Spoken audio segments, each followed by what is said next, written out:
I'm Myra. I'm Marcel. I'm Gonzalo. Hello, I'm James. Okay, so for our group project, we decided to work with the Denver nonprofit organization called Project Angel Heart. Project Angel Heart is an organization which distributes chef-inspired homemade meals from a scratch kitchen to the homes of people who are suffering from life-threatening or terminal illnesses at no cost to them or to their healthcare providers. Project Angel Heart works closely with their clients and their doctors to coordinate meal plans which adhere to the client's dietary needs, while also just providing an appetizing meal made from quality ingredients. As volunteers, we signed on for 2 different shifts, the first of which was focused on meal packaging, while the second shift had us deliver meals to a number of Project Angel Heart clients across 2 different delivery routes. So the volunteer experience was great.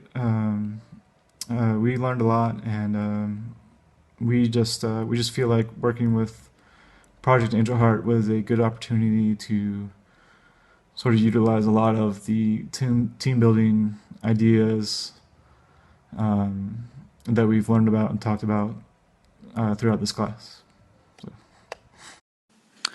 Our group was an informal task group. We were put together by an instructor to work together to complete a job task. Communication in our group was informal. We communicated with each other through phone, email, and in person. There was no sense of team members being hostile towards one another, and we were all open to hearing one another. For example, when one person was in charge of the paper, they took the lead on assigning the sections to the other team members. Everyone had an opportunity to lead. We were more effective once we did the first part of our service project. We got to know more about one another, and we seemed to be more determined to working together because we got along very well. We communicated more because we had to write our paper and create our video, so once we had more sense of what direction we were taking, we were more effective as a group. Tuckman's 5-stage model. Stage 1 is forming.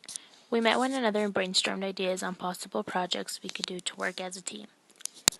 We also didn't assign a leader because of our personalities. We knew it would be better to split assignments and see one another as equals rather than assign one leader. This stage is also where we began to learn one another's behavior. So I want to talk a little bit more about how our team created our SMART goal here. It was specific because James helped to specify what the organization, the shifts, and the activities were that we were going to complete. It was measurable by committing 3 hours on September 30th and 3 hours on October 2nd. September 30th had, once we arrived at Project Angel Heart, a goal for us of 880 meal enhancement packets were going to be put together on the first day. October 2nd, we were going to do 16 deliveries to recipients. Our goal was attainable because everyone was in attendance and we had a backup plan in case anybody was unable to attend. At least we would have the manpower to complete our goals set by Project Angel Heart. Our goal was realistic because Project Angel had the experience, the organizational skills, and resources to let us just jump right in and help where they needed the help. And finally, our SMART goal was timely because everything was scheduled and was fulfilled. Stage 2 is storming. We didn't run into a conflict because none of us were dominant over the whole project. We all became leaders of our own parts of the project, which helped us avoid conflict.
The third stage, norming, was after the first day of the project. We seemed to be pretty comfortable with one another, and we were able to voice our opinions. Stage 4, performing, we were fully functional and able to reach deadlines and ask one another for feedback. The final stage, adjourning, we have not yet reached this part of the goal, but it would only really be once we submit the video and complete our final project.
We didn't run into any conflict because none of us were trying to be formal leaders. The only thing that could be considered a conflict that we ran into would be losing a team member. Also, one of our team members couldn't be present for the second part of our project, which helped us communicate because we were able to find a quick solution and fill in for her.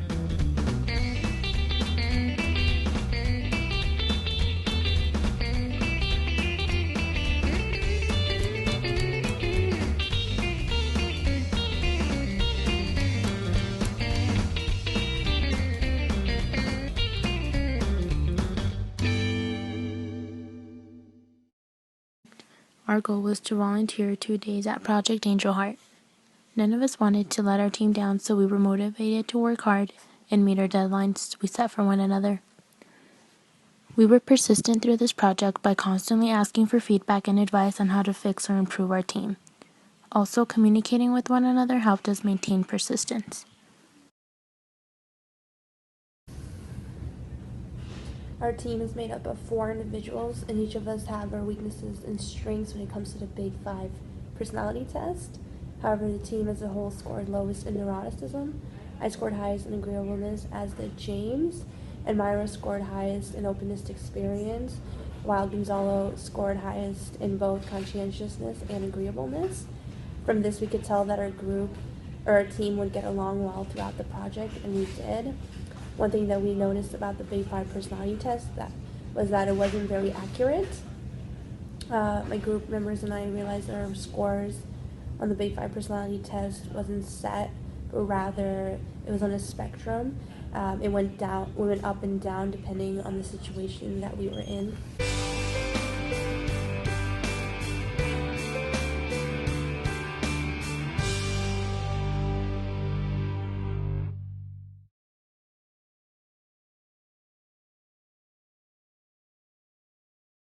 So some of the things we learned from working as a team and our advice to future teams would be communication is key for us. We were able to build a relationship by being in constant contact with each other. We mainly contacted each other through text message, which worked for us because we had different schedules and we all check our phones, so it was easy to get a quick response. Also, setting clear goals and setting deadlines is important. Also, splitting up the responsibilities or part of the project. It's important that way everybody contributes equally and everybody has their input. Having a backup plan is also important in case your project's plans they fall through and you have to change it, or if a team member is unable to participate. So it's always important to have a backup plan.